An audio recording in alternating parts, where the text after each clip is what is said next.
Welcome to Through a Glass Darkly Radio. You're listening to us on United Public Radio. And the intro song was Mark of the Doomslayer by Karl Casey at White Bat Audio. Welcome back, everyone. Just got to take care of something really quick here. There's all sorts of crazy stuff that's going on.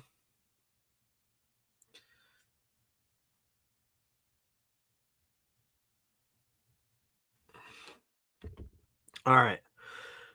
Let's see. How we doing on comments? How you doing, Scott? Good to see you, Apex and Spiritual Ascension. I got a little bit of a late start today. I was working on a financial modeling problem for my financial model for the channel, but now it is all fixed. I know that's too much information, but that's what I was doing. And I don't like to stop in the middle of things, which I sort of didn't. I had to kind of go with a less than optimal compromise, but I can do that after the show. Dana Scully. Hello. Let's see. Yeah, it's constant. Today was a bit of a disaster. Yeah, I mean, I had an interview scheduled that didn't happen. I mean, fortunately, I have all October done, and that's why I have October done, because of no shows and stuff like that. And Logan Clark writes, I had a dream you had a file on me, and I found it in a shed. When I moved the box, it was in a cockroach. It was in a cockroach. A cockroach crawled away. What the hell does that mean? I have no idea what that means. Also, I put this in the comments section on that 999 synchronicity, but in case you didn't see it, yesterday while I was kind of burning incense and whatnot, there were a murder of ravens flew over my head in the middle of it, and traveling from east to west. And guess how many were in that murder of ravens? Well, I mean, you all know the answer. So I guess put it out there and see what people say. But you all know the answer. So no, 365. Come on. That's a lot of ravens. Those are big birds. They're like 4 to 5 feet wingspan. Yeah, Scott's got it. Are they? It's a murder of crows, but yeah, maybe it's not a murder of. Yeah, it's definitely 9. That's a good question. I want to know: is it a murder of ravens or a congress of ravens?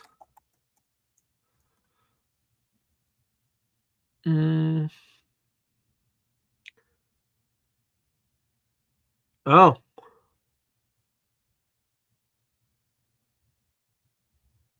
yeah, it's an it's an unkindness, conspiracy, or parliament of ravens. What?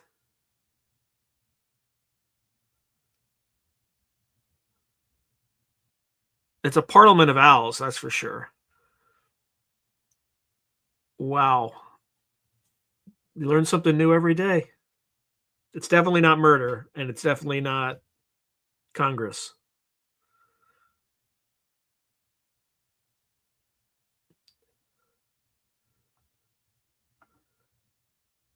Oh, 369 is the number of the universe.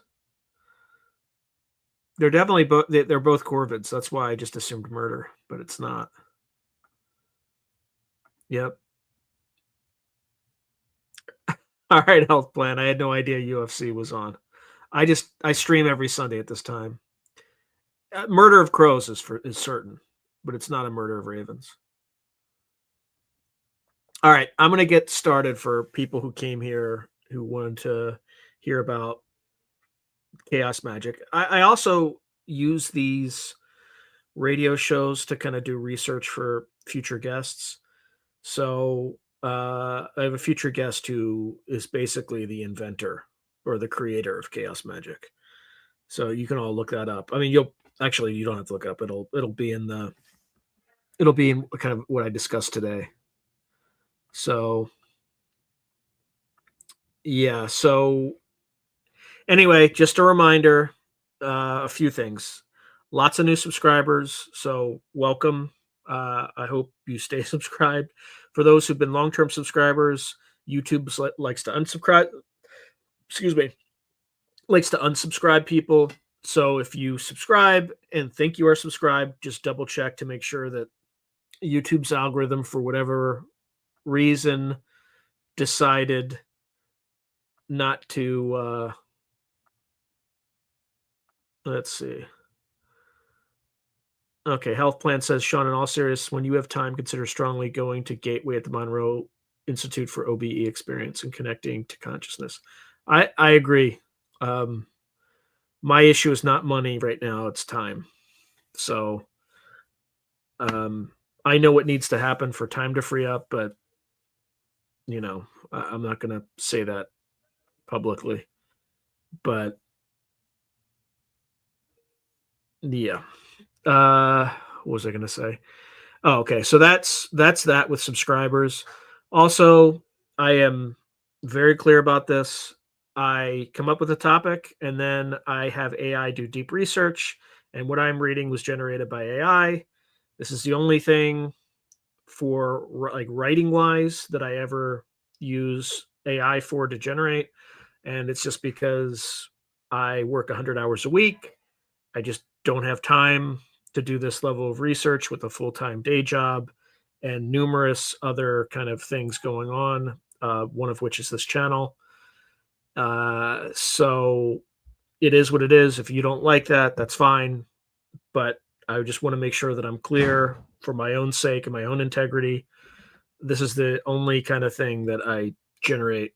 Only writing that I generate with AI. Thumbnails, absolutely, I use AI to do images for, and then I sometimes use AI to insert various video, like a video sub videos that illustrate what what an interviewer is going through sometimes.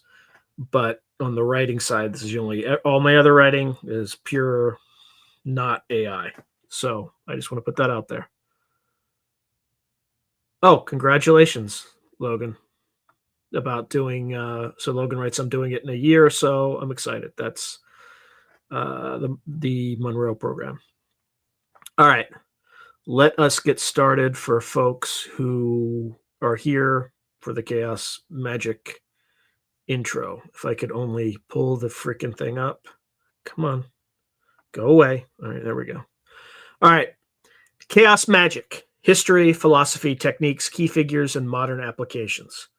Chaos Magick, spelled with a K, but it's also spelled without a K, and that's Magick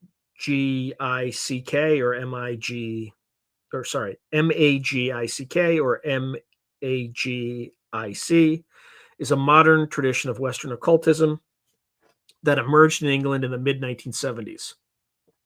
It developed as part of the wider neo-pagan and esoteric revival of that era, drawing on diverse earlier magical traditions while radically breaking from their constraints. Practitioners of Chaos Magick sought to strip away what they saw as the dogma, superstition, and rigid symbolism of prior occult systems, reducing magic to a set of core techniques for achieving tangible results. In place of adherence to any one spiritual doctrine, Chaos magicians emphasized belief as a tool, holding that reality as we perceive it is conditioned by our beliefs and can thus be altered by willfully changing those beliefs. This pragmatic, individualistic approach to magic has led Chaos Magick to be characterized by scholars as an invented religion of the late 20th century, one that blends occult practice with postmodern philosophy. Some commentators even liken the movement's playful, anti-dogmatic spirit to the parody religion Discordianism. In the decades since its inception, Chaos Magick has profoundly influenced contemporary occult subcultures, pioneering techniques of conscious paradigm shifting and inspiring new intersections between magic, science, art, and popular culture. This show will provide a comprehensive overview of Chaos Magic, including its history and antecedents, core philosophy, signature practices, key figures in its development, and its modern manifestations in the 21st century. Okay, let's start with the history. So, the origins and influences. Chaos Magic emerged from the matrix of 20th century Western esotericism, but its roots extend to earlier occult innovators. A major influence was the English artist and occultist Austin Osman Spare, who lived from 1886 to 1956, whose ideas and methods formed a foundational basis for Chaos Magic. As an aside, I kept hearing this man's name over and over again over the last week, to the point that I started having dreams about him, or had like a series of dreams one night about this guy. So something or someone wants me to talk about this guy. So Spar developed techniques of sigilization, the creation of personalized magical symbols, and the use of induced trance states, which he termed gnosis, to power those sigils.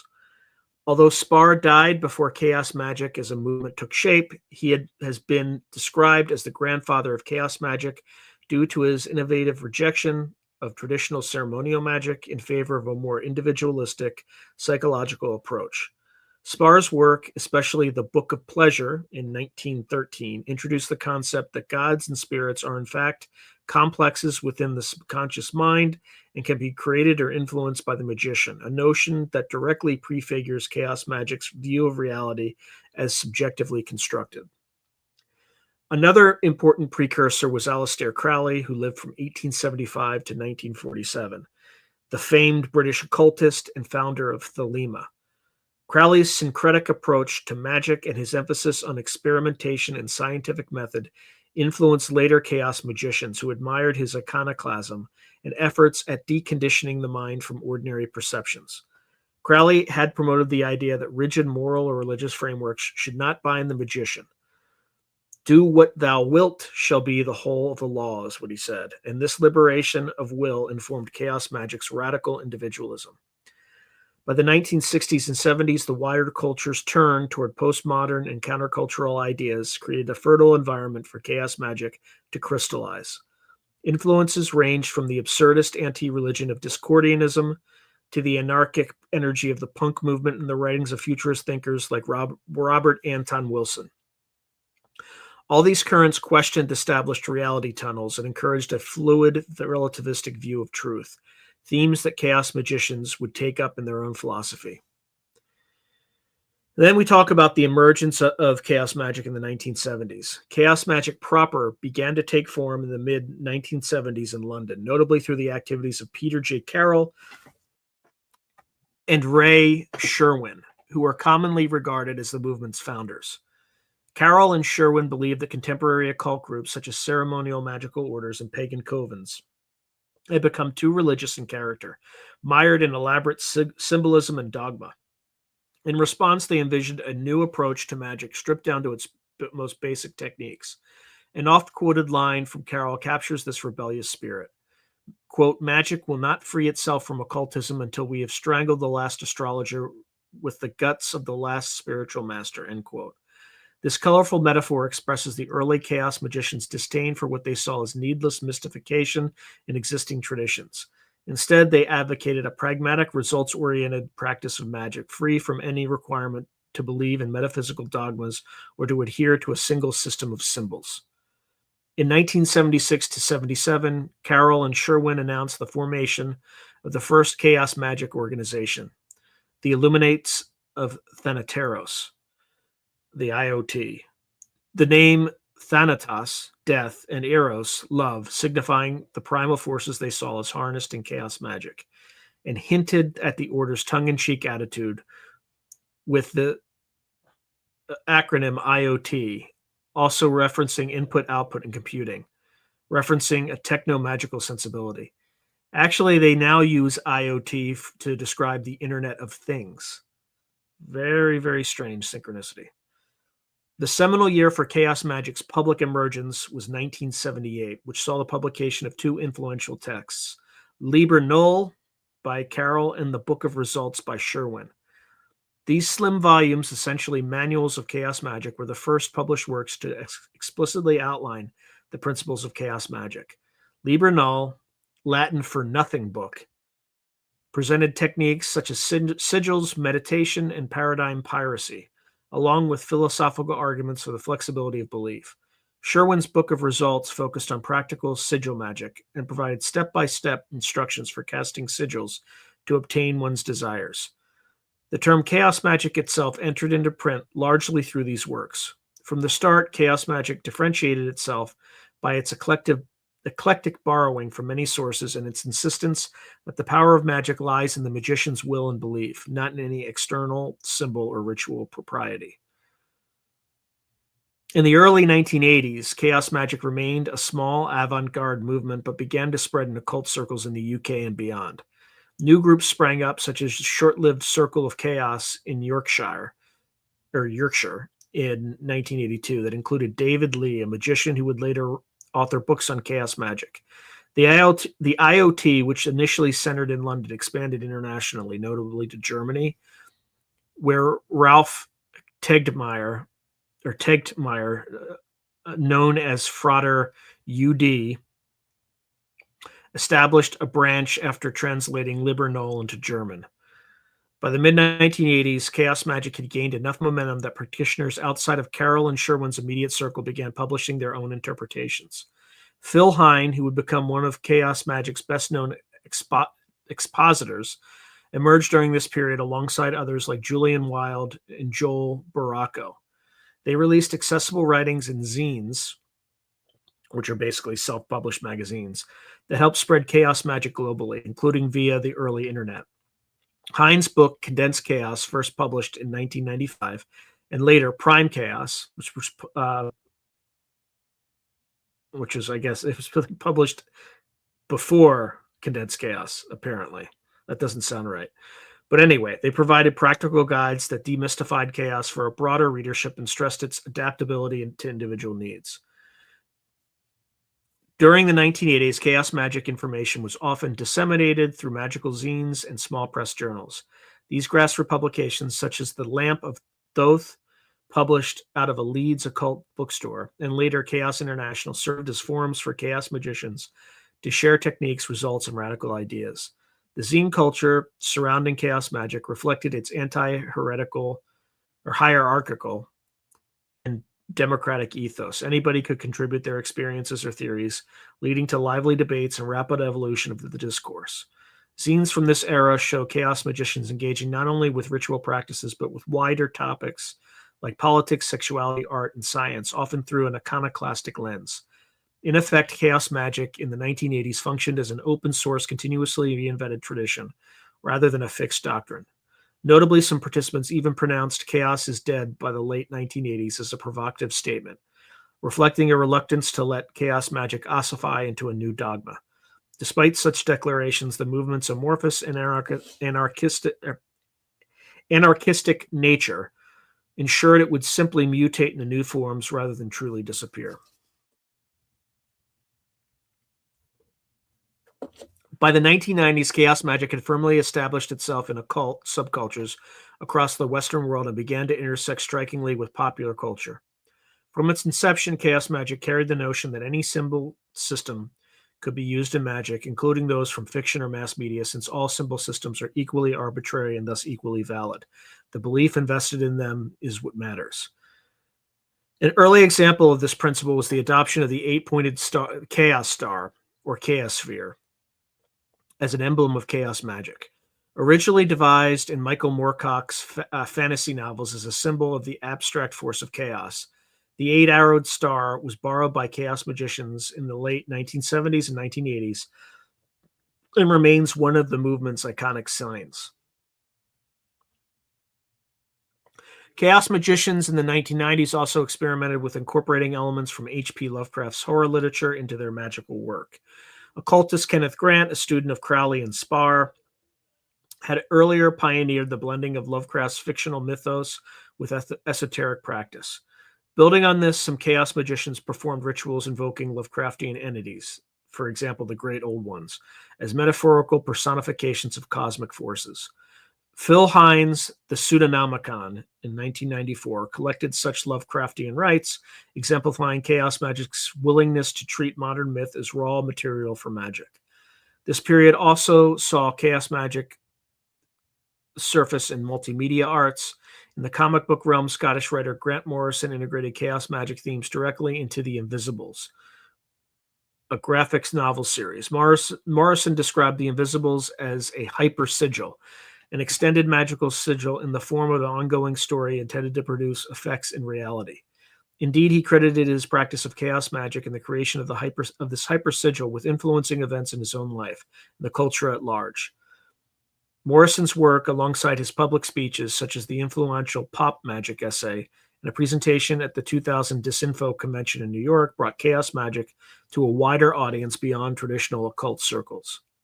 Simultaneously, figures like Genesis P. Orridge, I don't know if it's Porridge or P. Orridge, but it's spelled P-Orridge, a performance artist and musician known from the industrial music band Throbbing Gristle and later Psychic TV, helped introduce Chaos Magick to avant-garde art and music scenes.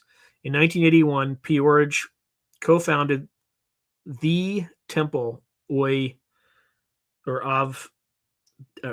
the Temple of Psychic Youth, TOPY, T-O-P-Y, an organization that blended ritual magic, music, and art, and anarchic counterculture. TOPY practitioners incorporated chaos magic techniques, especially sigils and sex magic, into their rites, using video art and live performance as forms of magical expression. This activity raised awareness of chaos magic in subcultures such as acid house dance culture and the wider industrial music and art milieu. Notably, William S. Burroughs, the novelist who pioneered the cut-up literary technique, was an associate of P. Orridge. He himself was intrigued by chaos magic and was inducted as an honorary member of the IoT in the early 1990s. Burroughs believed the random juxtaposition of cut-up text could have divinatory or conjurative power, an idea very much in harmony with Chaos Magick's view that meaning can be discovered or created from apparent randomness. By the end of the 1990s, Chaos Magick had thus transitioned from an obscure British occult offshoot into an international interdisciplinary phenomenon. Its influence could be seen in underground literature, music, visual art, and even implicitly in the emerging cyberpunk culture that valued hacking and system subversion. And it often parallels are often drawn with reality hacking and chaos magic. Importantly, chaos magic never solidified into a single organization or creed. Even the IoT underwent schisms and ceased to be the sole center of activity. Instead, chaos magic persisted as a loose collection of practitioners and an ongoing discussion about the nature of magic and reality. In the 2000s and 2010s, chaos magic continued to evolve, interfacing with the rise of the internet and social media. The fundamental ideas of chaos magic, flexibility of belief, do-it-yourself techniques, melding of pop culture with the esoteric, proved highly adaptable to online occult communities. For example, a group of chaotes in the mid-2000s formed DKMU, an informal network originally called Dominion of Chaos, chaos spelled K-A-O-S, etc., which conducted a collaborative project known as the Assault on Reality. A key element of this project was the creation of the Ellis Sigil, also called the Linking Sigil, a symbol intended to connect works of magic and enchanted locations worldwide into a shared network. Practitioners would draw or tag I don't even know what this shape is. It looks like a line, a vertical line with a horizontal line extending from left to right, starting at the vertical line in the middle. So bisects the vertical line on the right side. So the shaped Ellis sigil in various places or incorporated into spells as a way of linking their individual efforts to a larger web of magical energy. This initiative spread via internet forums, exemplifies how chaos magic principles have been applied in digital age communities to foster a participatory, collective form of magic without centralized leadership. Meanwhile, traditional occult orders influenced by chaos magic persist, and new writings keep emerging. Magicians like Alan Chapman, writing in the late 2000s, praised chaos magic for breathing new life into Western occultism, freeing it from excessive moralism and an antiquated dogma. At the same time, Chapman and others have criticized or have critiqued chaos magic's lack of deeper initiatory structure or long-term developmental framework for practitioners. These critiques spurred discussions about how chaos magic might integrate with older wisdom traditions or evolve into a more mature path, sometimes dubbed post-chaos magic. Nonetheless, innovations in chaos magic continue into the 2020s, often taking advantage of new platforms. Practitioners share sigils on social media, conduct group rituals via video streaming, and even embed magical intent into memes and webcomics. The history of chaos magic, then, is one of constant reinvention. True to its name, chaos magic remains a dynamic, self-transforming current within modern esotericism, one that embraces change as the only constant. All right, in terms of philosophy, chaos magic is underpinned by a distinct philosophy that challenges conventional metaphysical beliefs and emphasizes subjective experience over objective truth. At its heart is the idea that nothing is true, everything is permitted, a motto borrowed from a mythical maxim of the old man of the mountain that chaos magicians often invoke to summarize their stance. In practice, this means chaos magic rejects any claims of absolute truth or reality. All laws, gods, or symbols are viewed as human-constructed and thus mutable. As religious studies scholar Hugh Urban observes, chaos magic represents a union of traditional occult techniques with applied postmodernism, a skepticism about whether any objective truth can be known. Instead of seeking a single true model of the spiritual universe, chaos magicians treat belief itself as an instrument. The world as it is normally perceived can be changed by deliberately changing those beliefs. In other words, if one's worldview is just a lens, the magician can swap lenses at will to achieve desired effects. This core tenet marks a significant departure from most magical traditions that ask adherents to accept a particular cosmology or pantheon. Chaos magic posits that belief is a conscious act of will, not an involuntary state. One of the movement's foundational assertions is that beliefs are tools for achieving effects. A chaos magician can adopt a belief in a certain magical paradigm, say ceremony, angelic magic, or shamanic spirit work, for as long as it is useful, and then discard it and assume a completely different belief system. For example, a techno-scientific view or atheistic stance. For another, working. This deliberate paradigm shifting is often illustrated by Peter Carroll's suggestion of assigning different belief systems to the faces of a die and role-playing whichever worldview the die roll dictates. The exercise teaches the magician flexibility and deconditioning, freeing the mind from the constraints of any one perspective. Phil Hines similarly stressed the need to thoroughly decondition oneself from social and mental conditioning, noting that the ego clings to stable identities and beliefs as a defense. Chaos magic, by systematically breaking and reforming belief structures, aims to reveal the ego's mutable nature and to unleash the magician's latent creative potential outside the usual boundaries of self.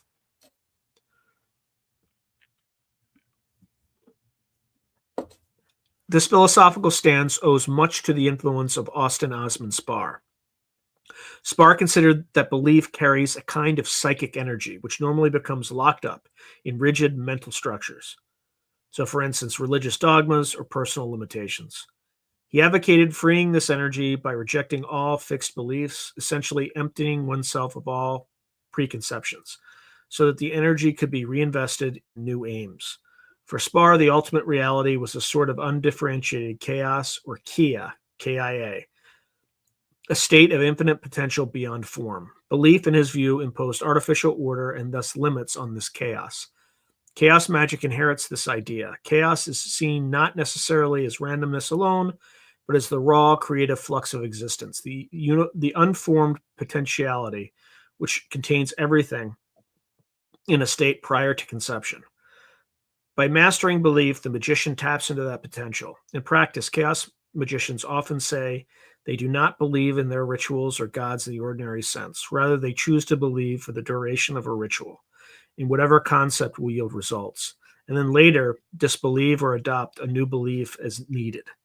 This fluid approach allows them to make use of any religious or magical system without being bound by it. As one commentator put it, all occult systems are seen as arbitrary symbol systems that work only because of the belief of the practitioner. In line with its view of belief, chaos magic places the individual's experience and will at the center of its metaphysics. The only authority in chaos magic is the magician's own experience. If a technique produces the intended result, it is true enough for that moment. If not, it is discarded or reworked. This radical empiricism applied to magic means that chaos magicians often engage in self-directed experimentation, keeping what works for them and ignoring what doesn't, even if traditional lore says otherwise. As a result, subjectivity is embraced. Magical results might be psychological, spiritual, or even coincidental. But what matters is the impact on the practitioner's reality. Chaos magic's extreme eclecticism was noted by scholar Kenneth Granholm, who wrote that it dwarfs that of its predecessors in occultism. It borrows from Eastern meditation, Western ceremonial magic, shamanism, voodoo, chaos theory, science fiction, and more, freely combining them. Underlying this is an aversion to dogma. Any set doctrine is viewed as a limitation to be overcome. Unlike Golden Dawn-style magic or Wicca, there's no prescribed liturgy or belief in chaos magic. Only a set of methods and a general philosophical outlook that nothing is true in an absolute sense. Organizationally, chaos magic eschews the strict hierarchy of lodges and secret societies. There's typically no guru or grandmaster handing down truth, which is a conscious rejection of the Masonic or initiatory degree structures in older esoteric groups. Even when chaos magicians gather in groups, like the IoT or other circles, the structure is often loose, and each member is expected to develop their own style. This reflects a deep libertarian streak in chaos magic philosophy, a magical anarchism where each individual's will is sovereign. Interestingly, the emphasis on subjective reality and personal truth has led some chaos magicians to question even the notion of a stable, singular self. Influenced by postmodern and post-structuralist thought, chaos magic discourse sometimes speaks of the self as fragmented or fluid. If one could hold multiple belief systems, one can also play with multiple identities. Some practitioners adopt different magical personas for different workings, further illustrating the idea that the self can be a tool as well. This philosophical play can lead to a paradox. Many forms of occultism purport to develop or perfect the self, but chaos magic suggests the self is not a fixed essence to perfect, rather an assemblage that can be broken down and remade. In resolving this, chaos magic often frames its goal not as refining an essential self, but as continuous creativity and self-transformation. It values innovation, spontaneity, and flexibility, effectively treating life as an artwork or game in which the magician is free to rewrite the rules. As one academic analysis summarized, chaos magic concepts of chaos allow individuals to embrace iconoclasm, creativity, potentiality, uncertainty, and above all, change itself. Despite its anti-theoretical stance of nothing is true, chaos magic does have a pragmatic theory of how magic works, centered on psychological principles. The prevailing view is that magic operates by impressing the magician's will or intent deeply into the subconscious mind, which then affects reality, either through unexplained means or through changes in the magician's perception and behaviors. To do this, chaos magicians employ what is called the Gnostic state, a special altered state of consciousness in which the mind is one-pointed and distractions, including doubt, are silenced. In Spar's original model, during gnosis, the sigil or intent is launched into the subconscious because the subconscious is believed to have the power to enact the magician's will, either through Jungian acausal connections or as a conduit to actual metaphysical forces, depending on one's interpretation. Chaos magic thus does not posit external spirits or deities as necessary for magic. Instead, the practitioner's psyche contains all the needed mechanisms. As Phil Hine put it, demons and angels can be seen as culturally and historically conditioned aspects of our psyche, meaning the magician can personify parts of their mind as spirits, if useful, or dispense with those personifications and treat everything as mind and energy. This psychomagical theory is part of Chaos Magick's inheritance from the early 20th century occultism, which saw a trend toward psychologizing magic. But Chaos Magick pushes it further by implying that even the self that experiences these things is a construct. In summary, the philosophy of Chaos Magick can be seen as a form of conscious epistemological relativism applied to practical sorcery. It tells the musician all systems are arbitrary, so choose your system of the moment wisely. Believe in it completely while it serves you, and then be ready to change it. Belief is a tool, ritual is a means of focusing will, and the only truth is what the magician successfully makes true for themselves. This empowers practitioners to experiment across the entire spectrum of human belief, from evoking ancient gods one day to performing a sci-fi tech ritual the next, without contradiction. The potential downside, as critics have noted, is a lack of a moral or cosmological compass, but adherents counter this that an individual's true will or intuition can guide ethical choices, even amid paradigm shifts. Ultimately, Chaos Magick's philosophical contribution is a bold demonstration of methodological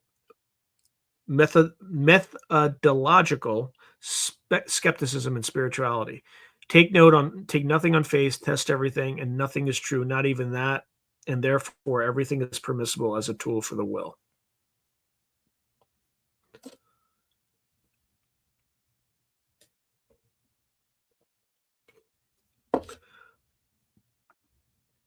Chaos Magick is best known for a set of innovative techniques that reflect its ethos of personal experimentation and its focus on results. Because Chaos Magick proclaims flexibility and eclecticism, virtually any ritual or method from any tradition can be embodied by a chaos magician.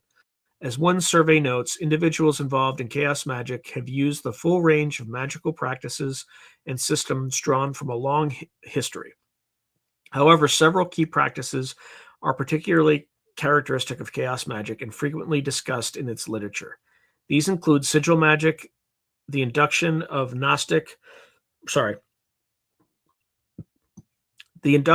gnosis or trance states, various forms of invocation and evocation,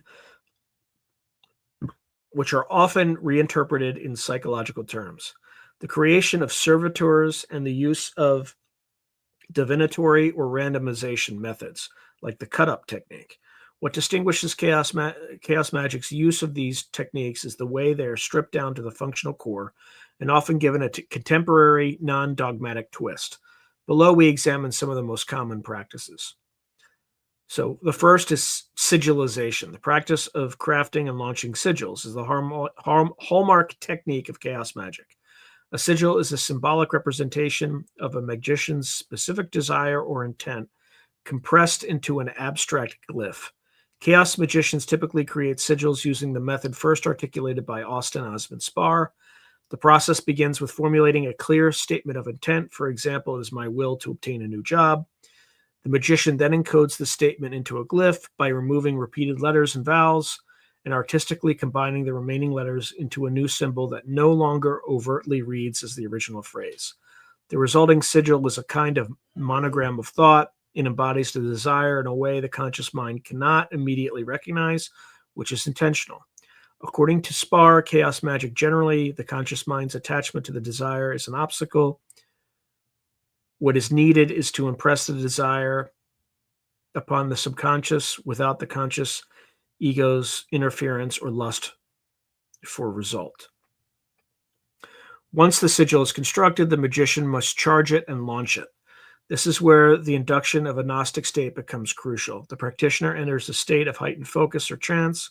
Spar calls it vacuity, or single-pointed concentration, at the peak of which the sigil is internalized and then released from the mind.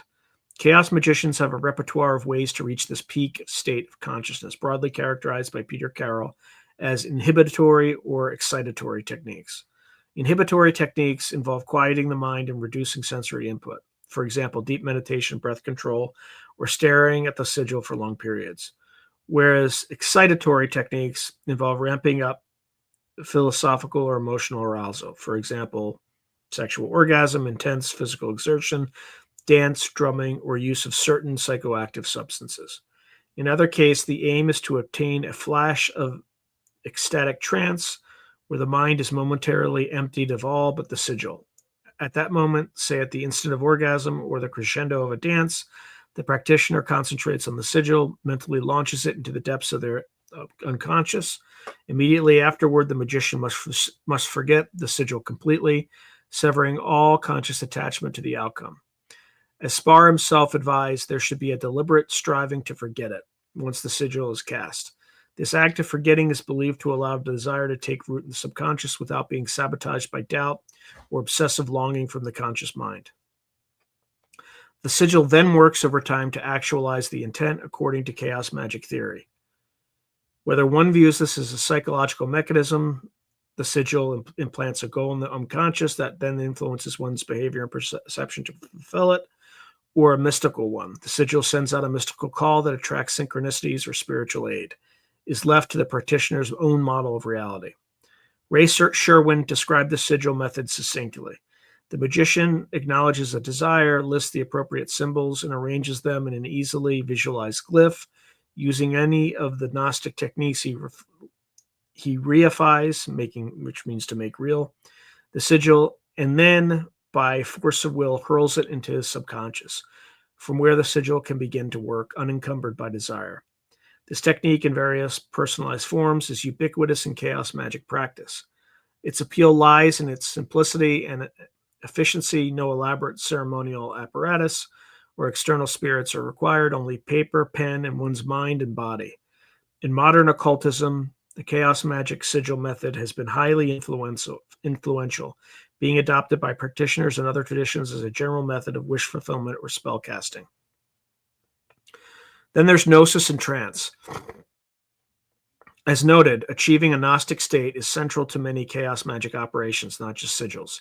The concept of gnosis in Chaos Magick, borrowed from Spar, who in turn was inspired by historical Gnostic mystics to some extent, refers to any altered state of consciousness that serves to quiet the linear, skeptical mind and focus the will. Chaos magicians place great emphasis on practicing various methods of attaining gnosis.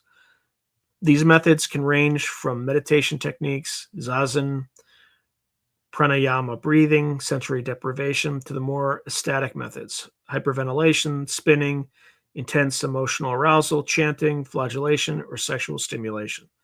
The goal is always twofold: concentration and dissociation. Concentration means the mind is narrowed to a single point, the intention or object of ritual, and dissociation means the normal ego consciousness is disrupted or blinded for a moment, allowing the magician's will to sink deeper. In practice, chaos magicians often incorporate sex magic as a potent form of gnosis. During the moment of orgasm, the mind experiences a brief no-mind state, which can be directed toward magical intention. Similarly, intense pain or fear can produce a burst of single-minded awareness, though such methods are less commonly used. Some chaos magicians also train in hypnosis or neuro-linguistic programming / NLP techniques to induce trance and suggestibility in themselves, effectively hacking their own psychological filters. Because of this focus, chaos magic is sometimes described as psychological magic. It frequently frames spells and rituals as a means of reshaping the magician's mind, which in turn reshapes experience. It is worth noting that chaos magic's approach to trance is very utilitarian. One enters gnosis only for as long as needed to perform the work, then returns to ordinary consciousness and moves on. There's less emphasis on maintaining a permanent mystical state or mystical enlightenment, contrasting with Eastern meditation systems. Gnosis is a tool, much like belief is a tool employed tactically.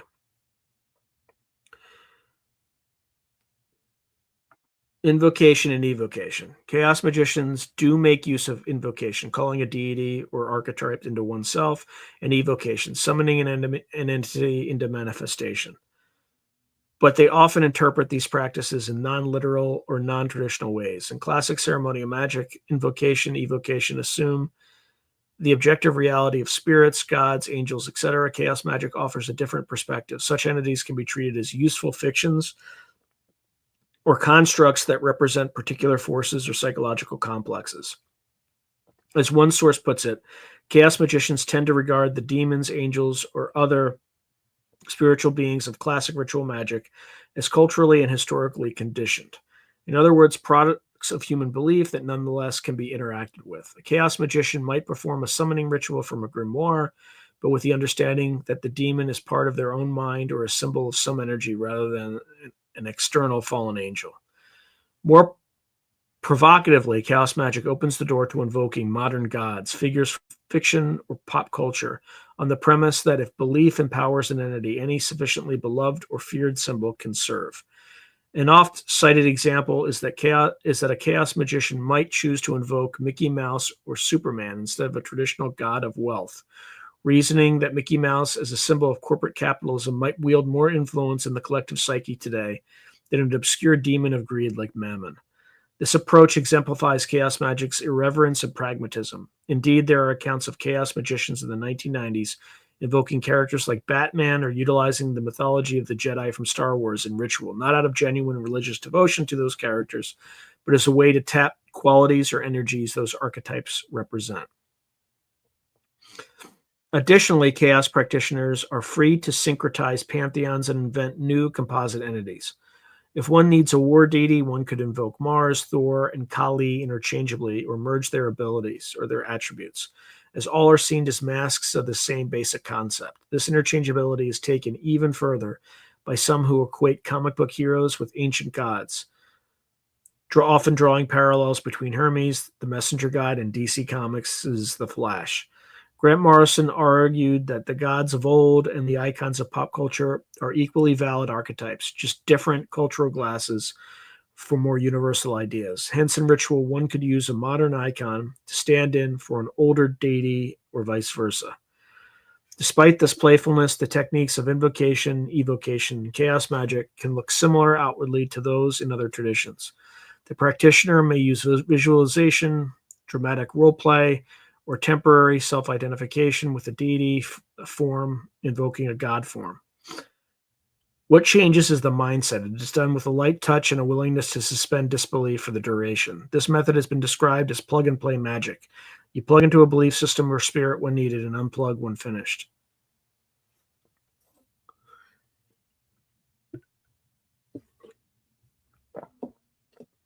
Then there's the concept of servitors and constructs. Related to invocation is the chaos magic practice of creating servitors. A servitor is essentially a custom-designed spiritual entity or thought form created by the magician to perform a certain task or function. In older Western occultism, similar ideas exist. So, for instance, the tulpa in Tibetan mysticism or artificial elementals in occult parlance. But chaos magicians have made servitor creation a common practice, approaching it almost like programming an astral robot. The magician defines the servitor's purpose, gives it a name and sigil, programs it with certain attributes, and then releases it to do its work, which might be to protect the magician, to attract opportunities, to inspire creativity, etc. Because chaos magicians view such constructs as extensions of their mind, they're possibly able to act autonomously once created. There's no inherent fear or taboo in making new spirits. Some even create multiple servitors to handle different aspects of their lives, essentially populating their personal universe with a custom pantheon of entities they know are their own creations. Over time, if a servitor becomes very powerful or is used by many people, chaos magicians say it can evolve into an egregore, a group entity, a group-created entity or group mind that exists independently of any one individual. An example of the aforementioned is the aforementioned Ellis sigil.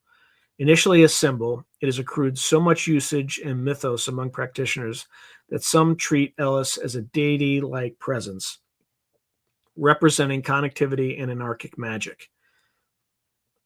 The line between psychology and spirit blurs here. An egregore can be seen as a psychological meme complex, or literally as a new spirit born of collective belief.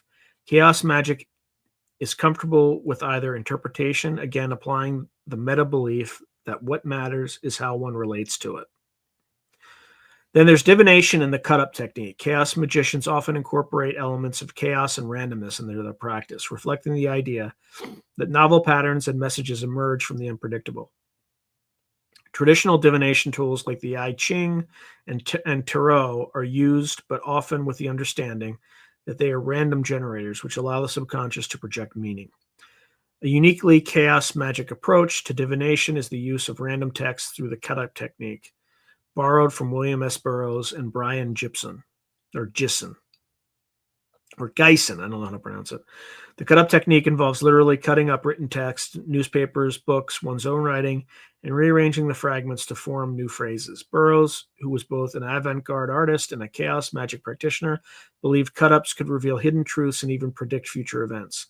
He stated that when you cut into the present, the future leaks out, reporting that he often recognized things in cut-up text that later occurred in real life. Chaos magicians use cut-ups as a form of bibliomancy or scrying. By randomizing information, they invite synchronicity and intuition to uncover messages from the universal mind or their own deep mind. The cut-up method is also seen as a magical act of breaking control by scrambling language, the primary tool of conscious thought.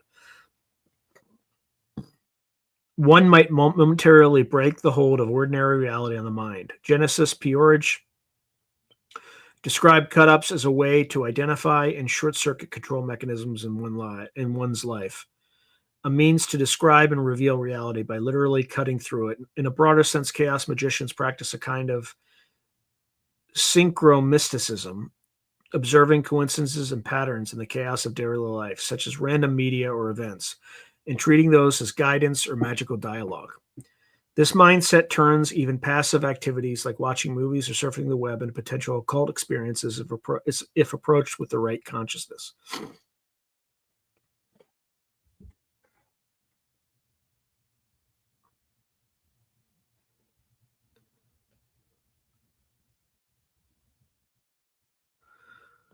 Other practices.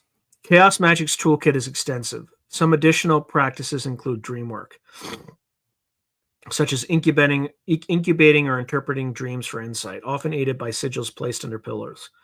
Energy manipulation, which involves drawing on practices from Reiki or Qigong, but within the esoteric framework, simply feeling and moving energy as one perceives it. And group meta rituals, where multiple magicians agree to work under a shared temporary belief. For example, all pretending to be members of a future magical society as an experiment in collective reality shifting. Some chaos magicians influenced by Eastern mysticism or yoga also incorporate asana and mantra, but they might just as readily chant the lyrics of a pop song as a mantra if it has personal significance. The underlying thread in all these practices is that results are what count. If chanting Om produces a trance, good. If chanting the theme from a TV show produces the same trance, also good. Perhaps even more fun, which Chaos Magic considers a virtue. Many chaos texts note the value of laughter and not taking oneself too seriously as a method to evade dogmatism. Before moving on, it's important to note that ethical guidelines in chaos magic are largely left to the individual. Traditional concepts like the Wiccan Reda, harm none, or ceremonial magic's warnings about karma are not inherent to chaos magic, though individual chaotes may choose to adopt ethical codes from other systems or their own conscience. The focus on personal responsibility is implied. Since you choose your beliefs, you also choose your ethics. Some chaos magicians adopt a form of magical utilitarianism, judge techniques by their outcome and well-being produced, or follow personal honor codes. The movement's literature often encourages self-reflection to accompany self-empowerment, warning that the freedom chaos magic offers should not collapse into mere self-indulgence or unexamined egotism. In sum, chaos magic's practices are as diverse as the imaginations of its practitioners. By emphasizing creativity and efficacy over tradition, chaos magicians have liberated themselves to use any and all techniques, from ancient sorcery to future cyber rituals, in the pursuit of their will. This has made chaos magic a rich laboratory of technique within modern occultism, one that continues to generate novel practices as each practitioner contributes their own life hacks for reality. All right, now let's talk about key figures in Chaos Magic. Because Chaos Magic is a decentralized, non-dogmatic movement, it does not have formal prophets or saints. However, certain individuals have been highly influential in formulating its theory and spreading its practice. Here we profile several key figures often associated with Chaos Magic, including early inspirations and major contributors. We'll start with Austin Osman Spar. Austin Osman Spar, let's see. An English artist and occultist, Austin Osman Spar is often cited as a crucial precursor to Chaos Magic, so much so that he is called the grandfather of Chaos Magic. Spar was a youthful prodigy in art, mentioned briefly by Aleister Crowley, though they later diverged, and developed his own mystical philosophy and technique in the early 1900s. In works like The Book of Pleasure in 1913 and The Focus of Life in 1921, Spar introduced the concept of the sigil as a personal magical seal charged with one's desire. He taught that by sublimating a desire into a sigil and then implanting it in the subconscious during a moment of vacuity or void mind, one could fulfill the desire without the conscious mind's interference. This method was Spar's solution to what he saw as the cumbersome and superstitious rituals of his contemporaries in ceremonial magic. Spar also formulated the idea of the Kia, an ever-present cosmic unity or chaos of possibility, and the self's magical power he termed Zas, often identified with the body and will.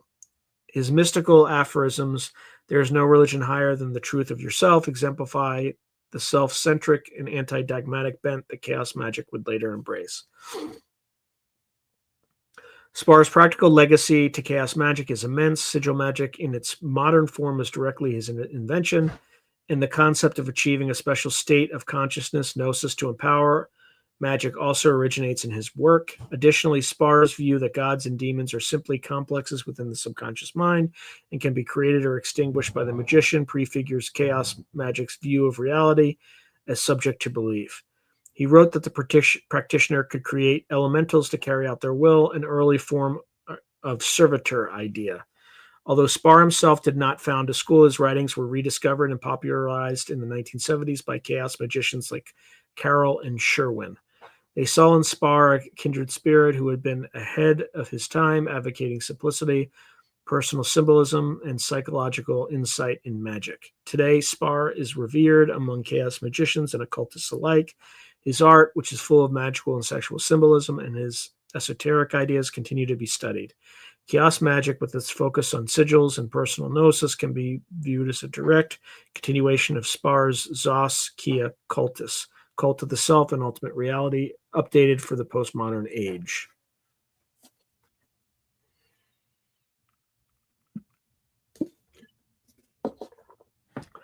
Peter Carroll is often and then we'll go next to Peter J. Carroll, who is still living today, by the way. Peter Carroll is often regarded as the co-founder and initial architect of Chaos Magic as a coherent system. A British occultist, Carroll was one of the key figures in London's occult scene in the 1970s. Finding existing magical orders unsatisfying, he partnered with Ray Sherwin to launch the Illuminates of Thanateros and to publish the first textbook of Chaos Magic, the first textbooks. Carroll's Liber Null and its companion Psychonaut are seminal works that set forth many principles of chaos magic. In these works, Carroll synthesizes influences from Spar, Crowley, shamanism, and emerging ideas in science, such as chaos theory, which was a hot topic in the late 1970s. Notably, Carroll introduced a concept of an 8-colored magic spectrum, linking different types of magical intention, green for love, red for war, etc., loosely to the colors of chaos, with a fictional element called octarine, representing pure magic. This was a playful attempt to systematize chaos magic without dogma, providing a toolbox rather than a theology. Carroll also articulated the strategy of paradigm shifting in explicit terms and gave chaos magic much of its unique vocabulary. Terms like gnosis, sleight of mind, or chaoist His writing is characterized by a scientific or technical tone. For instance, he described magic as a technology of the will, subject to experimentation and refinement. Karl did not shy away from extreme language to shock occultists out of complacency. His famous "Strangle the Last Astrologer" quote, itself a twist on an old anarchist slogan about priests, encapsulates Chaos Magick's combative stance toward occult orthodoxy. Under Karl's guidance, the IoT grew into an international network through the 1980s, though it also faces internal conflicts, including the so-called Ice Magic Wars, a schism partly involving Karl and other members over various issues of leadership and practice in the late 80s. Karl eventually distanced himself from the IoT in the 1990s, but he has remained an influential author. Later books by him include Liber Chaos, which was written or published in 1992, Cyber Magic, published in 1995, and Apophenion, published in 2008, each exploring new mathematical or metaphysical angles on chaos magic. Crucially, Karl's work often attempted to bridge magic and science. He famously drew analogies between magical phenomena and concepts in quantum physics and chaos mathematics, suggesting that magic might be understood as operating through chaotic, sensitive dependence on initial conditions or via quantum probability fluctuations. While these comparisons are more metaphorical than literal, they gave chaos magic an intellectual appeal and a futurist image. Karl also emphasized theory more than many chaos magicians, proposing models like psychic sensor, a hypothesized mental function that filters magical intent, which sigils help bypass, and elaborating on Spar's ideas of the subconscious. In sum, Peter Karl can be credited with giving chaos magic a framework and pushing it from a set of underground ideas into a defined, if deliberately open-ended, system of practice. His writings remain key reading for students of chaos magic.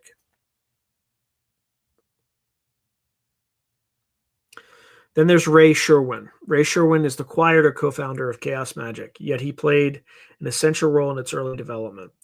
An English occultist and publisher, Sherwin edited in a magazine called The New Equinox in the late 1970s, through which he connected with Peter Karl. Sherwin's primary contribution is his book, The Book of Results, one of the first treatises on chaos magic practice.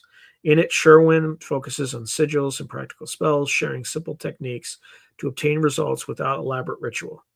He is credited with clearly explaining Spar's sigil method to a modern readership and demonstrating how quickly one could generate and fire off sigils for everyday aims. Sherwin's style was concise and focused on efficiency and magic, thus the results in the title. In addition to writing, Sherwin was instrumental in forming the early IoT structure. He and Karl together defined the name and concept of the order. Sherwin also experimented with group sigil work and early chaos magic group rituals. In 1979, he published a pamphlet called The Theater of Magic, later expanded, which described ritual as a form of dramatic performance, aligning with chaos magic's ideas that one could don and doff beliefs like costumes on a stage. This work prefigured later ideas of ritual as psychodrama. Around 1982, Sherwin stepped back from the chaos magic scene. Some accounts say he disagreed with Karl on the direction of the IoT or simply moved on to other projects. He became involved in Temple of Set for a time. We just talked about that last week with Michael Aquino. So it's an esoteric order unrelated to chaos magic, and eventually immigrated to New Zealand. For several decades, he was not very publicly active in chaos magic. However, in the early 2000s, Sherwin returned to publish a couple of new works, including Strange Smell in the Car, which is an occult novel, and to reflect on chaos magic history. In chaos magic histories, Sherwin is often overshadowed by the more prolific Karl, but he's fondly regarded as the one who made chaos magic accessible and practical with the Book of Results, and is a key organizer in the foundational years. Then there's Paul Hine. Paul Hine is one of the best-known figures of the second wave of chaos magic, responsible for popularizing chaos magic globally in the 1990s.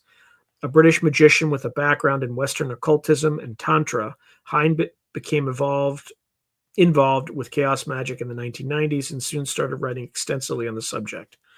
His two books, Condensed Chaos, first published in 1995, and Prime Chaos, along with numerous essays and tutorial pamphlets, served as friendly, down-to-earth instructions to Chaos Magic techniques for thousands of readers. Hines' writing stands out for its clarity, humor, and openness. He demystified Chaos Magic, stripping away any hyperbole and emphasizing that anyone can practice basic techniques like sigils, regardless of prior occult training. Hein also contributed conceptually. He placed great emphasis on personal deconditioning, encouraging practitioners to examine and break down their ingrained beliefs about society, religion, and self. In an influential essay, Chaos Servitors, a useful user guide, Hein outlined practical steps for creating and maintaining servitors, thus further integrating that practice into Chaos Magic.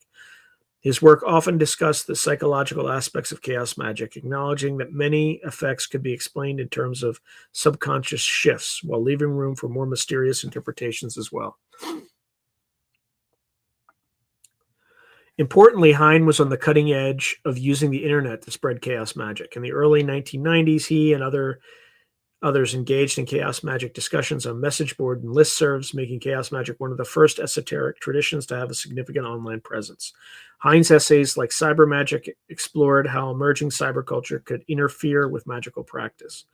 However, Hein was inclusive. He spoke on how Chaos Magic techniques could be applied in healing, explored the relationship between magic and sexual identity. He wrote about queer perspectives in magic and was sympathetic to feminist critiques. This broadened Chaos Magic's appeal beyond the macho chaos, I guess it's called chaos stereotype that's sometimes attached to early Karl-style magic. Phil Hines' influence on the Chaos Magic community is comparable to Scott Cunningham's in Wicca, a communicator and educator who made the subject approachable. He continues to write and speak on occult topics, though he declared in the early 2000s that he had somewhat moved on from the Chaos Magic label. Nonetheless, his user-friendly paradigm for Chaos Magic remains a cornerstone. If Karl and Sherwin provided the foundation, Hein provided a hospitable front door through which many new practitioners entered. As evidence of Hein's impact, several of his coined phrases and paraphrased ideas show up in the Wikipedia summary of Chaos Magic and other secondary sources. Aside from the major names above, Chaos Magic's development has included many artists, writers, and occult experimenters whose contributions are noteworthy. So you have Peter J. Carroll and Phil Hines, contemporaries. So in the 1980s chaos scene, figures like Ian Reed, Robin Bartlett, and Paula Pagani were active. Pagani compiled The Cardinal Rules of Chaos in 1985, an early record of chaos group rituals. Julian Wilde, author of Grimoire of Chaos Magic in 1990, and Joel Barocco, also known as Joel Baracco, editor of Chaos International Zine, helped diversify the literature in the early 80s. Ralph Tegmeyer brought Chaos Magic to Germany, writing Practical Sigil Magic in 1987, and later High Magic, where he included chaos techniques. Tegmeyer's work is notable for integrating Chaos Magic with more traditional ceremonial magic techniques. Then there's Genesis Peorage, which is, died in 2020. As mentioned, Genesis Peorage, the performance artist and musician, co-founded the Temple of Psychic Youth, TAPI, which embraced chaos magic practices. Peorage's contribution was to meld occult practice with avant-garde art and music, demonstrating chaos magic's principles in cultural events. Through industrial music subculture, Peorage and TAPI introduced sigils, and they are the TAPI sigil flashes and videos and ideas of breaking societal control, aligning with chaos magic ethos. Peorage also wrote essays on magic, such as the Psychic Bible, sharing personal techniques that owe a depth to chaos magic, like sigilization through visual art and intentional body modifications. Then, of course, there is William S. Burroughs. Although primarily known as a novelist, Burroughs was embraced by the chaos magic current for his occult experimentation. His cut-up techniques and views on language as a control system resonated strongly with chaos magicians. Burroughs even wrote a piece called The Electronic Revolution, which discussed tape recorder magic for disrupting control, a very chaotic approach of using technology as sorcery. Burroughs' involvement in the IoT as an honorary member and mentorship of P. Orridge link him historically to Chaos Magick's narrative. Then there's Grant Morrison, who was born in 1960. As detailed earlier, Morrison's contributions are primarily in the realm of pop culture and media. His advocacy of the hypersigil as a concept, using long-form art as a magical operation, and his open discussion of chaos magic at events like the Disinfo convention inspired many young creatives to try chaos magic in their own lives.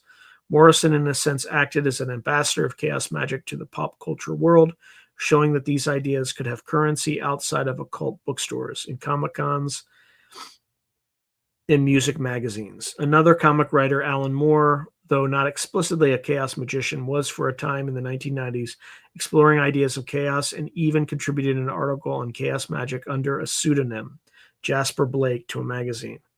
Moore later turned to a more hermetic path, but his early flirtation showed chaos magic's reach. Then there's Carrie Thornley, born in 1938, died in 1998, and Robert Anton Wilson, born in 1932, dying in 2007. These two figures are co-founders of Discordianism, a parody religion worshiping Eris, the goddess of chaos. While Discordianism precedes chaos magic by a decade, it had a significant conceptual influence. Robert Anton Wilson, in particular, through books like the Illuminatus trilogy, co-authored with Robert Shea in 1975, and Prometheus Rising in 1983, propagated the idea of reality tunnels, that individuals can choose different models of reality. He even popularized the slogan, "Nothing is true, everything is permissible," in modern occult counterculture. Chaos magicians frequently credit Discordianism and Rawls' writing style, Robert Anton Wilson, writings as inspirational, and indeed many early chaots were Discordians. Thus, while not chaos magicians per se, Wilson and Thornley deserve mention for setting the intellectual stage for chaos magic's approach to belief and satire. And then there are the contemporary writers. In the 2000s and beyond, authors like Jan Fries, who wrote Visual Magic in 1992 and 1992, and Chaos and Sorcery, which was published in 1990, promoted a trance-based freestyle approach akin to chaos magic, though Fries himself distances himself from the chaos magic label. His work is often grouped with it. Andrea Vidimus, Hands-on Chaos Magic, and published in 2009, is an American author who provided a comprehensive manual blending chaos magic with shamanic techniques.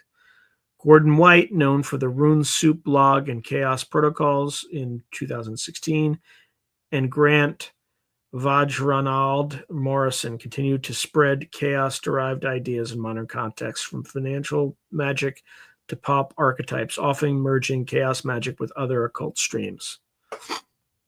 This pantheon of figures demonstrates that chaos magic has never been the purview of one person or even a small clique. It has drawn mavericks, artists, and thinkers from various walks of life, each contributing pieces to the puzzle. The key figures share a willingness to question norms and to experiment without fear of heresy.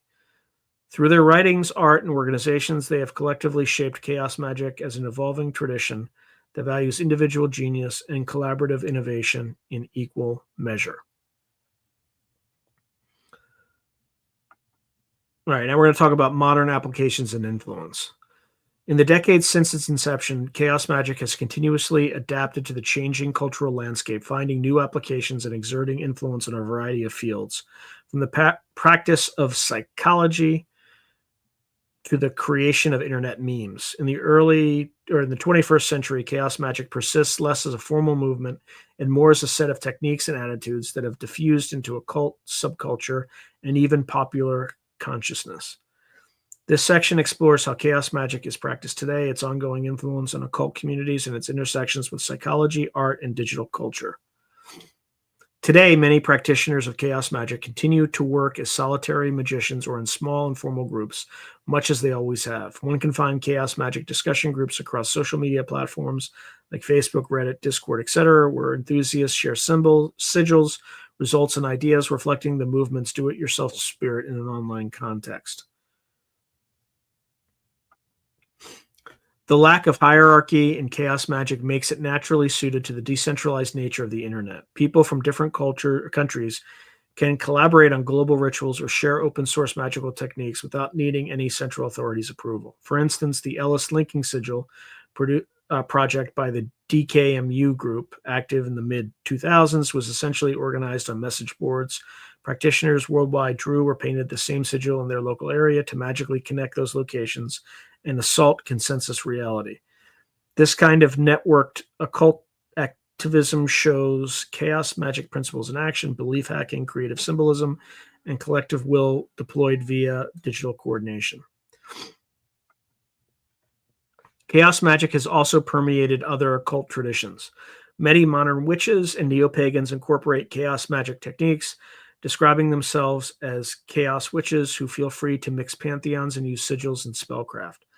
The influence is visible in the general trend toward eclecticism in contemporary witchcraft. It is no longer unusual for a practitioner to say, cast a Wiccan circle, but then summon a video game character archetype for assistance. This blending was trailblazed by chaos magicians and is now increasingly normalized. Some occult authors talk of a postmodern magic era in which rigid boundaries between systems are dissolving. Chaos magic is a key driver of that trend, having demonstrated early on that effective magic need not come packaged with a fixed cosmology.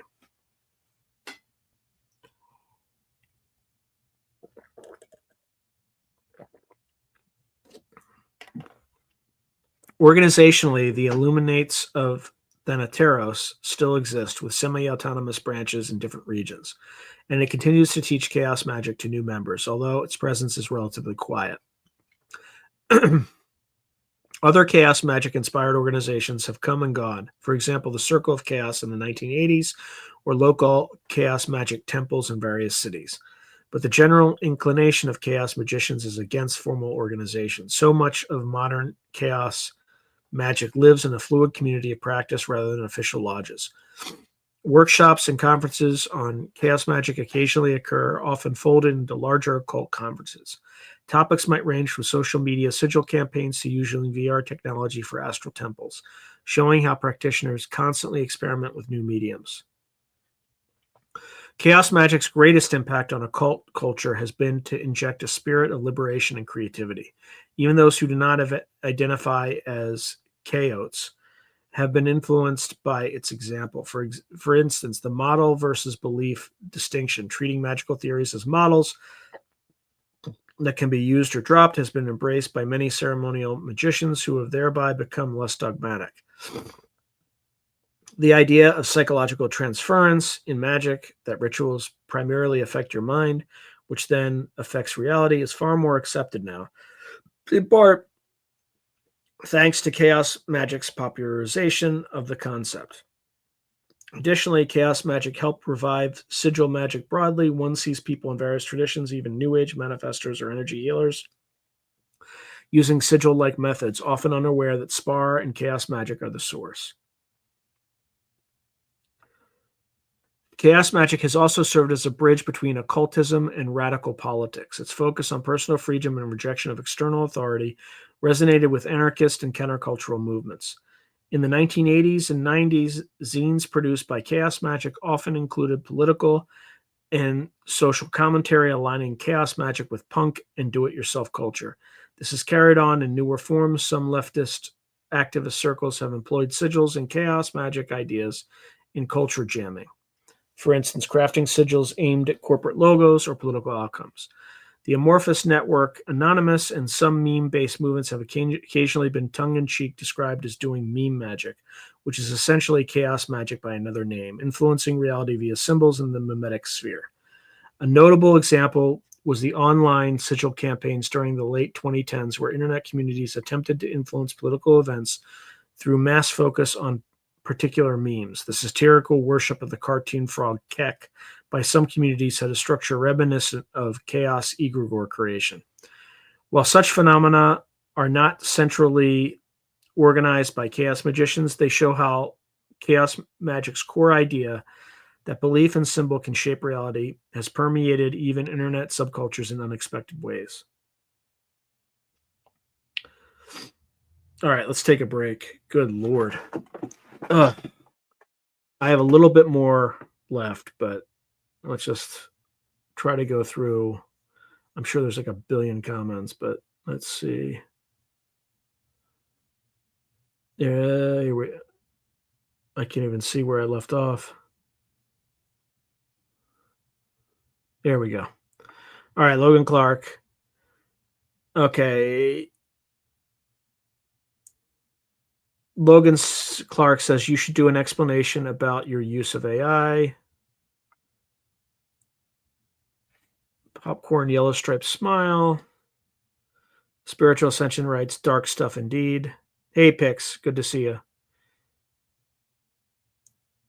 Woo Riders DG, hey, Sean, I emailed you a few weeks back. Not sure if you got it. I will email, yeah, just email me again. For whatever reason, I missed it.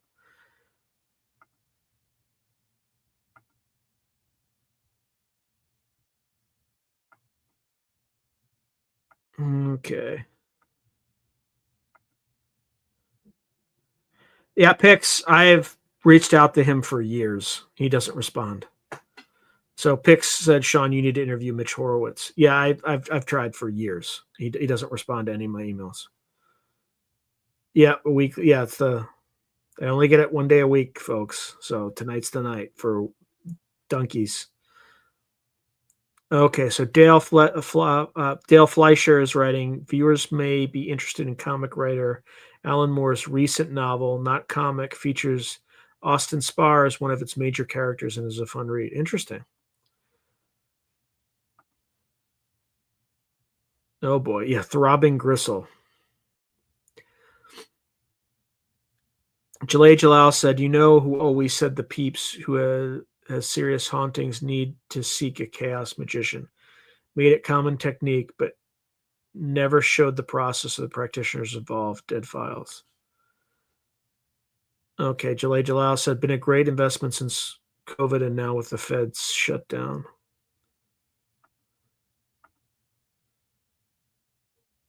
Okay, Conniving Bones says, "My intestinal fortitude feels like chaos magic sometimes." Yep. The health plan, yep, basically equals intent. Health plan says, I believe none of all this stuff. 1 year ago, I'm a classically trained scientist in protein receptor binding via electrostatic adhesion and semi-retired, started studying this stuff. Monroe Institute. Interesting health plan. I want to hear more. Spiritual Ascension writes, chaos magic takes a little occultism from here and a little occultism from there, a bit more from over here and there. LOL, and then bam, chaos magic salad. So health plan continues, then out of body led me here. I believe all this stuff now. It's all real and somewhat terrifying, actually. I think that's why our government constantly lies to us about it. Spiritual Ascension writes, would you like a side of black good with your salad? Or black goo, sorry. Okay, health plan says, I'm actually more comfortable that we are in a full simulation than the other option that seems logical at the point. I mean, it's the most, it explains everything the easiest. I hate it, but you can't deny that it. Spiritual Ascension said definitely in a simulation.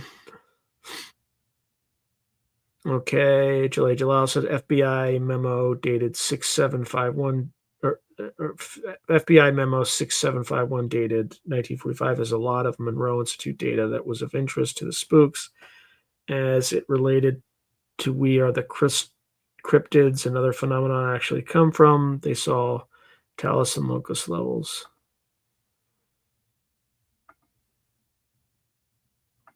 Okay.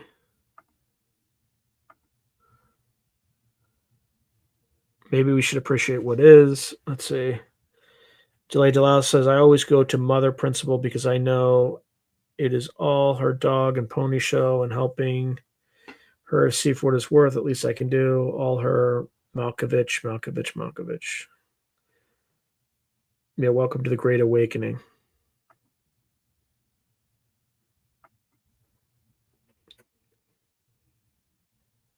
All right, I'm just rushing through, folks. Health plan saying what is happening in any understanding could easily be formed by the trickster. If there is one, we can't undo. Yep.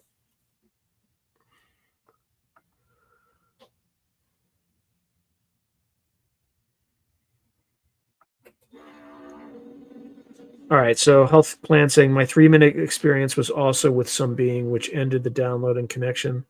I've been unable to get back to full connected consciousness again. So spiritual ascension saying they are constantly trying to tamper with the fire creation beings, making memories foggy, questionable. Persevere, my friend, use your intent, and you can connect to anything. Health plan saying, serious question. Once we are convinced due to connecting to consciousness, how do we know what we are connecting with is real? Where's a trickster? It's the most profound. Yeah, I think only you can figure out for yourself. Spiritual ascension writes, by exercising your discernment and trusting your intuition, you know the difference between a good feeling and a bad feeling, similar concept. If it doesn't beam with love, walk away. Health plans writing, in watching Giorgiani, Valet, and conflicting opinions, I find myself more confused than Gnostic.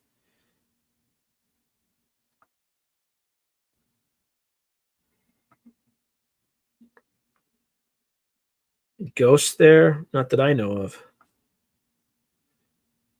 Okay.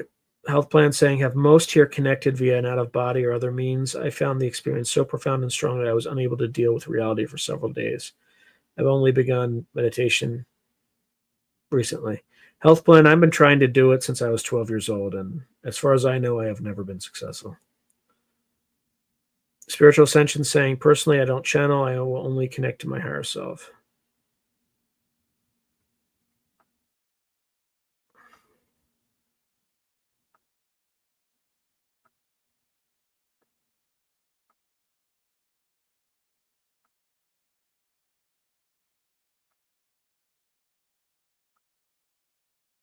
Hey, Miss Tammy, good to see you. All right, health plan says yes, was well awake using meditation connected and was extremely intense for 3 minutes. Potent drug like, and I don't use. In any case, love this podcast and learning all I can. Thank you, health plan. I appreciate that.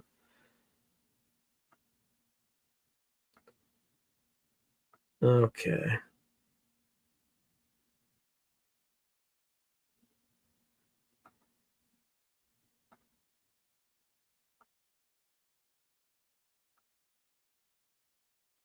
Okay, so health plan saying it's great to have well-educated people like Sean, Harvard, Stanford, speaking these things publicly. This is far from my field, but beginning to work with a couple people regarding that space. Yeah, and health plan, I wouldn't even listen to me. I just interview people and pass on what they say. I'm so busy in my life that I have not had a chance to like sit down and absorb this stuff and come up with like a unifying theory. So, but I appreciate the kind words, but don't be fooled. Thank you, Spiritual Ascension, says Sean's a gem. Okay. So health plan is saying the more I look at the phenomenon and think of all this magic, etc., I can imagine our reality is like an L1 in coding terms. We live in this L1 and base is L0. So many other laws that we operate under. And Giorgiani was saying, imagine how could our laws deal with a hex put on somebody or someone burnt down my house with thinking about it. So the push back to in our reality L1 is so potent as we have all these man-made laws, lawyers, counts that need there to be no magic to operate properly. Yep.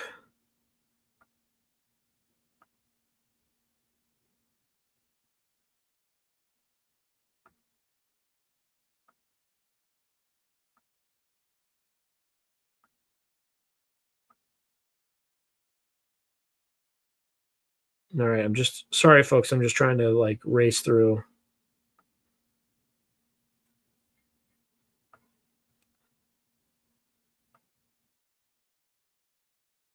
Okay. So Spiritual Ascension is saying check out the Genesis 6 Conspiracy by Gary Wayne.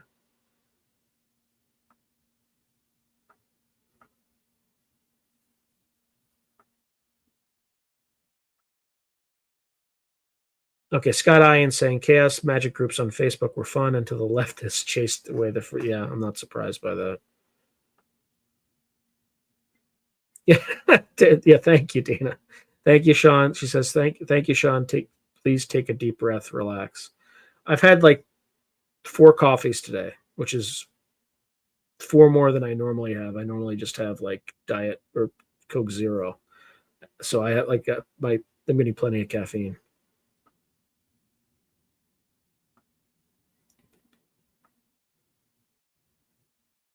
Okay.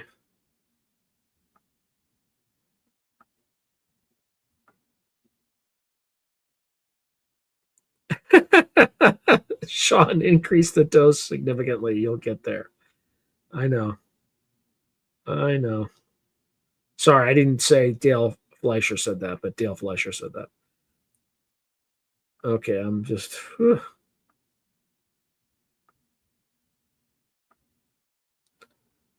Okay. All right. I'm going to take it home. We have half an hour left. Oops. One more. Yes. Thank you. Please smash the like button. I appreciate that. And share and subscribe if you haven't subscribed. All that good stuff. All right. I'm going to get back to it. Just take it home. All right. So, intersection with psychology. From the beginning, Chaos Magic leaned toward a psychological interpretation of magic, and this has only deepened with time. Many practitioners treat Chaos Magic as a form of self exploration and personal development, comparable to psychotherapy. The work of psychologist Carl Jung on archetypes and the collective unconscious, for instance, dovetails with Chaos Magic's practices of invoking deities or creating servitors as aspects of the self. Chaos magicians might describe what they do as a kind of applied psychology, using trance, art, drama, and belief shifts to communicate with different parts of their psyche and to break negative conditioning. Indeed, a core chaos magic exercise recommended by Phil Hine and others is to adopt and later discard an illogical belief as a means of self knowledge. For example, to spend a week believing I am guided by cosmic entities and observing how it changes you, then spend the next week as an atheist and compare. Such exercises echo the cognitive behavioral therapy technique of testing beliefs and highlight how chaos magic can function like cognitive training. Furthermore, chaos magic's approach has influenced some people in the mental health and self-help arenas. The idea of sigils has analogs in practices like writing affirmations or using vision boards, except chaos magic adds a twist of obscuring the statement to bypass mental censorship. The method of entering a trance state to implant suggestions has parallels with hypnotherapy. In recent years, a few writers with psychology backgrounds have reframed chaos magic techniques in psychological terms, sometimes calling it chaos personal coaching or similar. The extent of this crossover is still niche, but it indicates that chaos magic provides a set of tools for self-directed change that can be translated beyond explicitly occult contexts.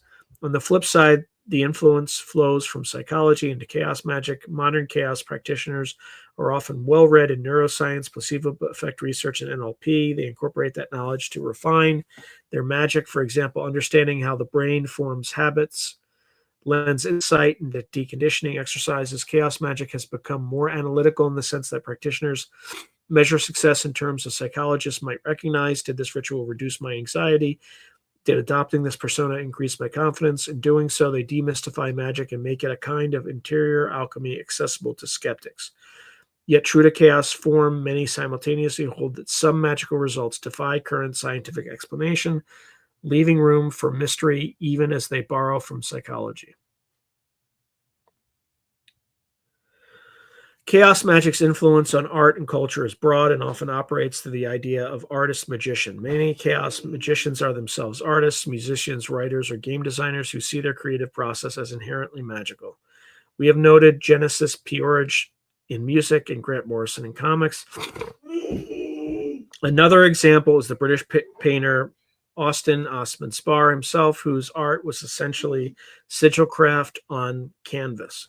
The legacy of Spar's art can be seen in the work of modern occult artists who use chaotic automatic drawing methods to create magical sigils and portraits. In music, besides industrial and acid house scenarios, Chaos Magic trickled into heavy metal and experimental music. The Chaos Star symbol was adopted by some metal bands in the 2000s, and artists like Julian Cope and Current 93 were influenced by occult themes, including chaos. More directly, the band Psychic TV and later the Majesty under General Genesis P. Orridge included spoken word rituals in their performance, effectively turning concerts into participatory magical workings for the audience. In recent times, Chaos Magick's do-it-yourself occultism resonates with the ethos of indie role-playing games RPG design, leading to RPGs that explicitly incorporate Chaos Magic paradigms. For example, the game Unknown Armies was strongly informed by Chaos Magic concepts in creating its occult game world featuring Chaos Magician-like characters. Perhaps the most visible pop cultural manifestations of Chaos Magic are in the comic book and graphic novel domain. We discussed The Invisibles. In addition, comic writer Alan Moore, known for Watchmen, V for Vendetta, was an open practicing magician who, while not exactly a Chaos Magician, shared platforms with Chaos Magicians and engaged with similar ideas. For instance, reality is fiction, character is egregore. Moore's friend, artist Brian Talbot, authored The Adventures of Luther Arkwright, which included Chaos Magic references. Chaos Magic's willingness to treat fictional reality seriously has endeared it to fiction creators. It provides a framework where creating a story with intention can be seen as casting a spell.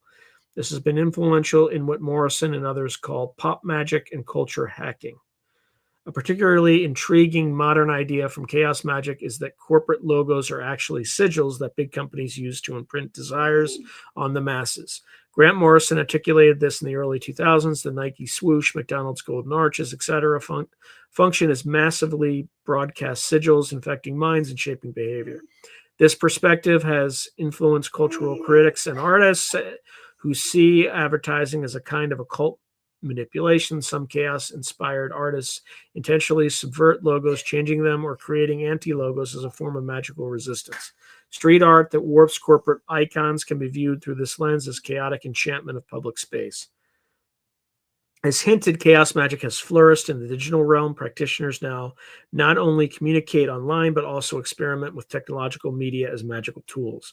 For example, there are chaos magicians who create sigils on graphic design software or generate random occult prompts using computer code. The computer program itself acts as a spirit of randomness. Some explore cyber sigils that are intended to live in the electronic domain, like a viral sigil image meant to be shared on forums to accumulate collective energy.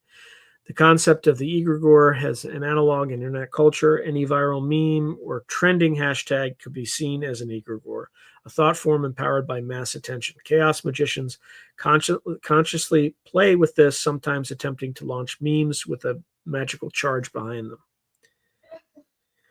Virtual reality, VR, and augmented reality, AR technologies have been toyed with by chaos practitioners. One can create a virtual temple in VR where participants' avatars conduct a synchronized ritual despite being geographically apart. The symbolic possibilities are vast, and Chaos Magic's flexible framework is one of the few in occultism that can readily accommodate these futuristic practices without doctrinal strain. In a sense, Chaos magicians are spiritual hackers, and the digital world is just another system to hack for them. One should also note the continued production of new literature blending Chaos Magic with other disciplines. Recent work examines Chaos Magic alongside Chaos Mathematics, attempting a theoretical physics rationale, or Chaos Magic and quantum computing analogies, etc. Academically, Chaos Magic has garnered interest within the study of Western esotericism as a prime example of postmodern religion. Scholars like Egil Aspram and Colin Duggan have written about Chaos Magic, exploring how it represents a conscious response to living in a fragmented, pluralistic society and how it challenges the boundary between religion, play, and art. The scholarly attention itself is a modern development. Chaos magic, once in the fringe, is now cited in discussions of contemporary spirituality and culture. Whew. I think I think I'll drink something really quick.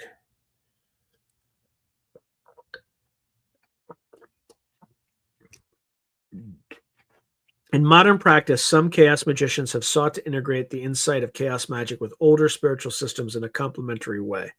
For example, one might practice Buddhist meditation to cultivate mindfulness while also using chaos sigils to work on specific life goals and see no conflict. Mindfulness provides clarity, sigils provide change, all within one's self directed path.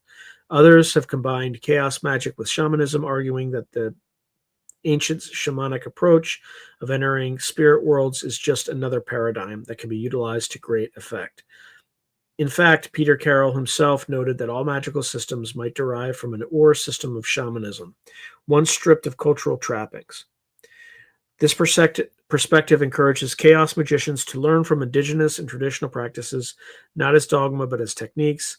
So, for instance, using drumming for trance from core shamanism or chanting mantras from Hindu Buddhist practice as simply effective gnosis-inducing tools without adopting the accompanying belief unless useful. Finally, within the occult community, chaos magic's influence has given rise to a new hybrid subgenre.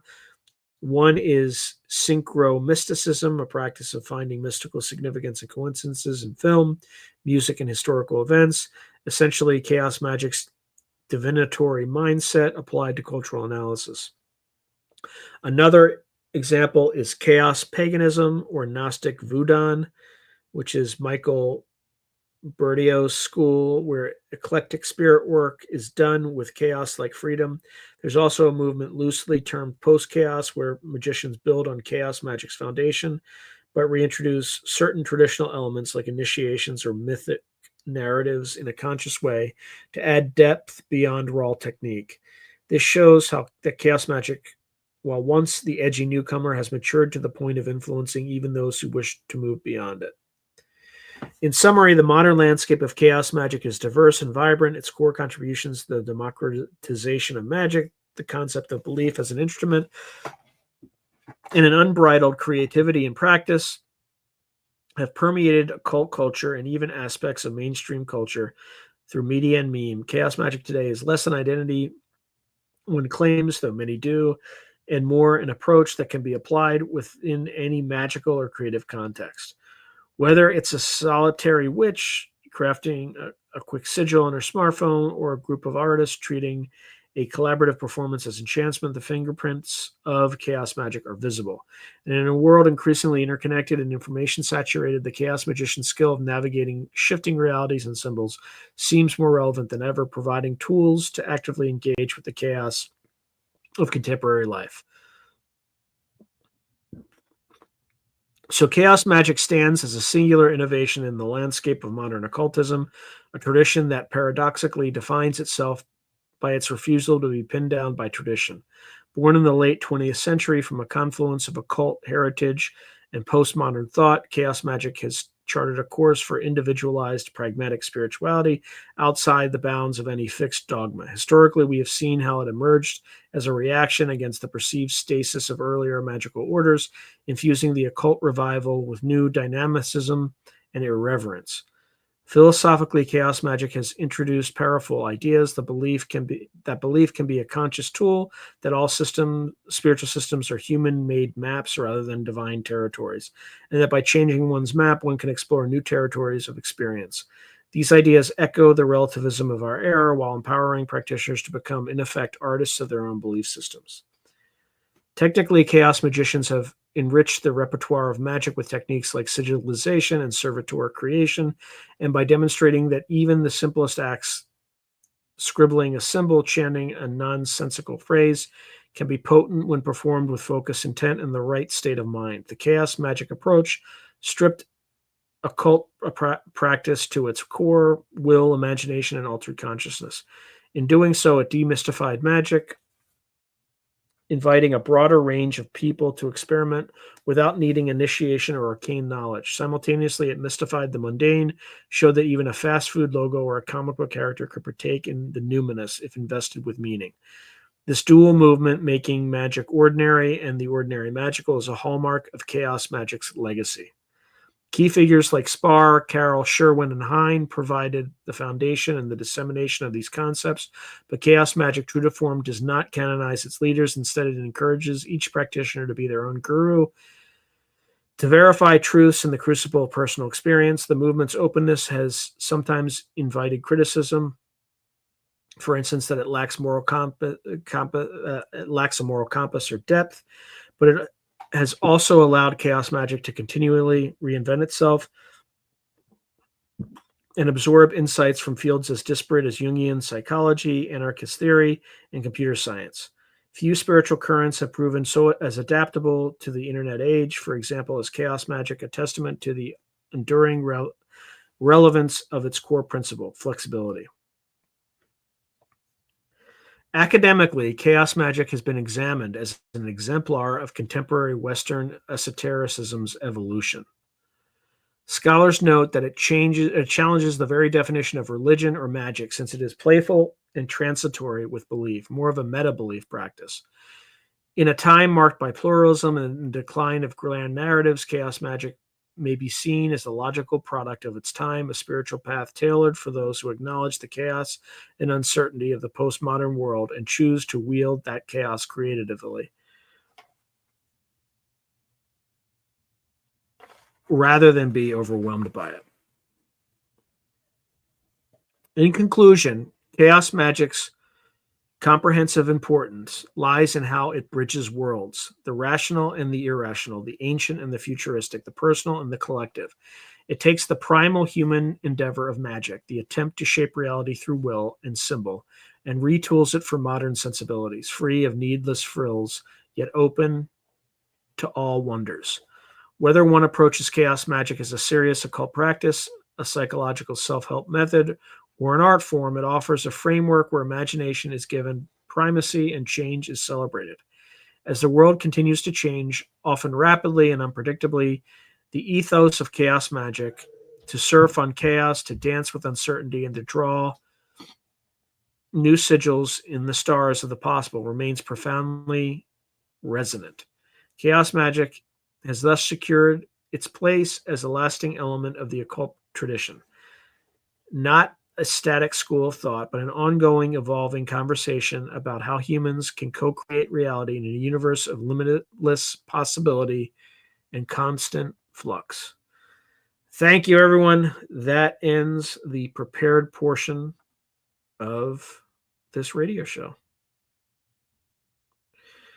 Ooh, man. That's always a lot. So let's see what folks are saying. Not that many more. Hey, Solite US Expat. Okay, so he writes, I saw that you have an upcoming episode regarding the Monroe Institute. Does your guest talk about how to achieve OBEs?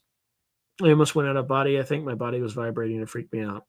I mean, I have an episode where Preston Dennett does that, but it's, yeah, I mean, he doesn't really go into too much detail about it.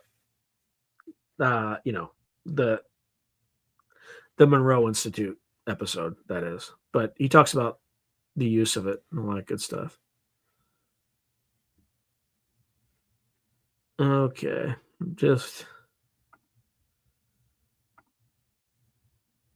okay, so Jalal saying Solite, the body vibrating can indicate that you were in some resonance with Adamus, the intelligence within the atom. Okay.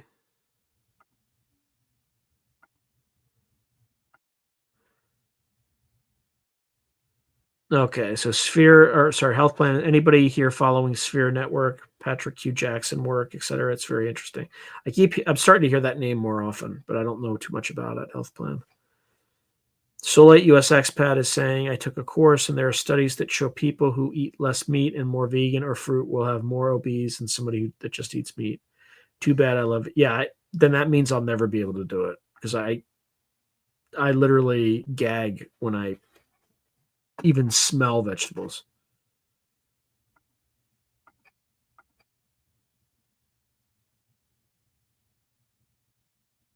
Okay. The Solite US expat is saying, I know there's another technique where you make yourself exhausted. The night I almost had an OBE. I'd been going on a hike in a mountain here in Korea, and I was exhausted after the hike.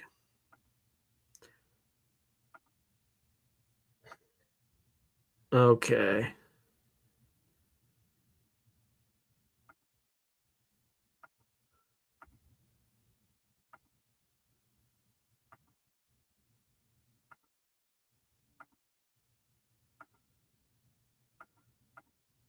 Hey, Foxy Joe. Good to see you. I'm always on Saturday nights. Always on. Foxy Joe writes, I was just cruising my YouTube and seeing that you were on. Yeah, I'm full on carnivore too. I lost 25 pounds by doing that in the last 3 months. Except for Saturdays where I can have like potatoes and like bread and Dunkin' coffee. But some people's just genetics are, you know, like for me, carbs are fat pills. Like if I had a pizza, the only thing I ate was like a pizza today, I would gain 5 pounds tomorrow. I would wake up 5 pounds heavier. It's just bad. So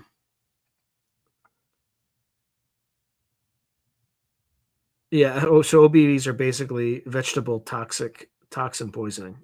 I hope not. I hope that's not the case.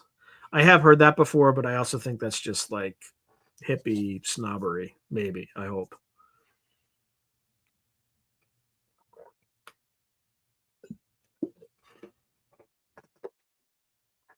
All right, I used up all my drinks just in time. Foxy Joe had a Subway on the weekends. All right, let me see how we're.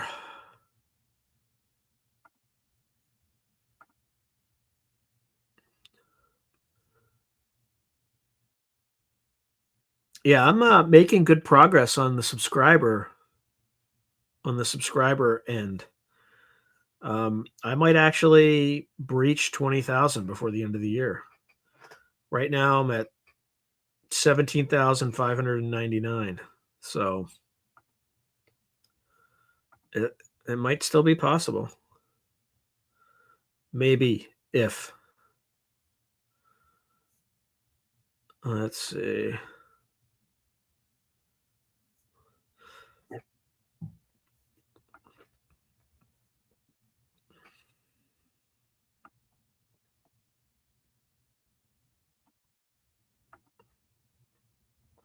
All right, let's see.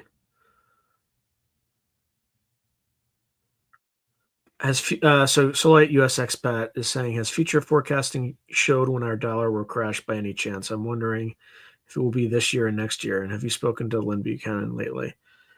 I have not seen anything. That doesn't mean they haven't done a remote viewing of it. And I have not spoken to Lynn Buchanan recently, other than the last interview I did with him.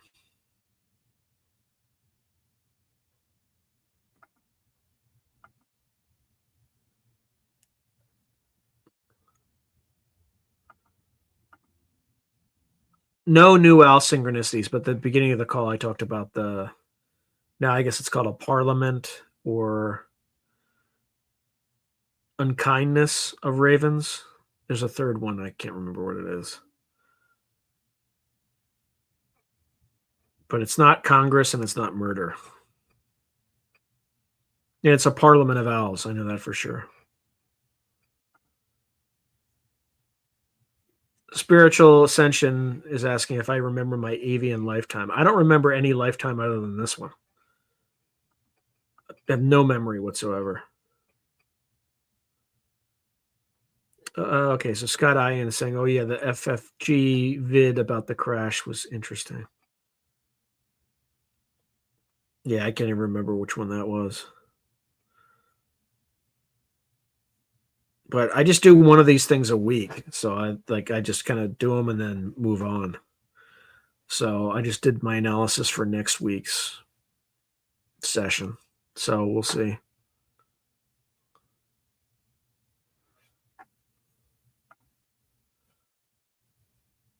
Yeah, I've been trying my entire life spiritual ascension. I get nothing. Utilize that intent and get to remembering. Yeah, I don't even know what remembering would feel like. That's kind of where I am right now.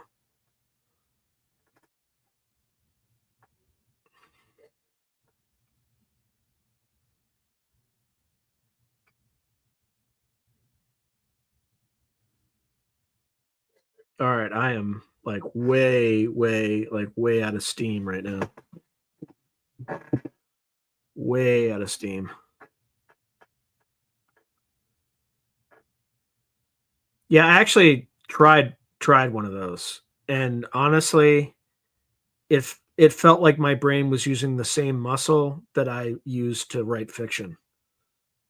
So, so and recorded and everything. I have it like recorded, and I was thinking of adding it as like, uh, you know, behind a paywall. But it's just it's equally likely that I just made it up.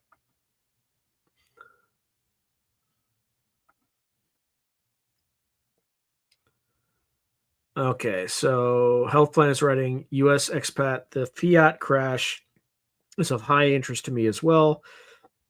I've been in Bitcoin for a long time. I think the government will print insane dollars before they ever let it collapse. We'll know when. It's closer to the big bubble. They print like mad to get us out. All right. So Fred says Scott Adams says regressions are fake because everyone remembers being a prince and no one a slave or normal. Yeah, yeah, it could be. Okay. So spiritual science says the right hand side of the brain is the side you use to picture things. Yeah, I felt like I was writing a short story. It was like the exact same feeling. So I'm very skeptical. I was less skeptical than I was after I went through it. Now I'm more skeptical. So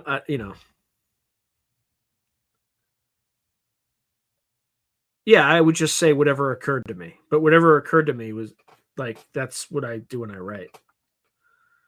You know. So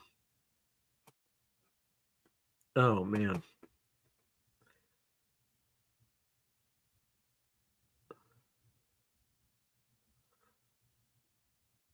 But I think my left hand side of the brain is like so dominant that it's hard to. So spiritual ascension saying I'm a qualified QHHT practitioner and it's very real. Yeah, I'm not saying it's not. I'm just saying my personal experience just made me more skeptical rather than less because it felt like I was writing a short story. So like I thought I would like it would unearth memories or things like that, and all it did was someone would ask like they would ask a question, and then I would just literally the first thing that came into my head I would answer, and that's about it. Yeah, I know. So spiritual ascension writes, gotta get out of the left side. But that's what hypnosis is supposed to do. But I don't think I was doing it. Yeah, yeah. It was just okay. So health plan is saying for people heavily left brained, me too. It's very hard to form intent without a plan. I'm struggling with it. This as well. Solite US Expat is saying I would like to hear more about cryptids on this channel. All right, well, give me a few names and I can try to reach out and see what happens.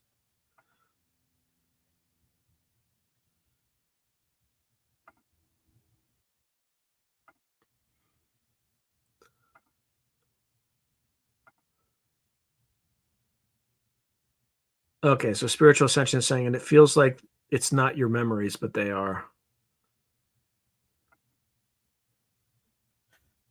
Yeah, I mean, we also went into this, like, recurring nightmare that I had as a kid, and surprise, surprise, it was Grey's, like, you know what I mean? Like, it was just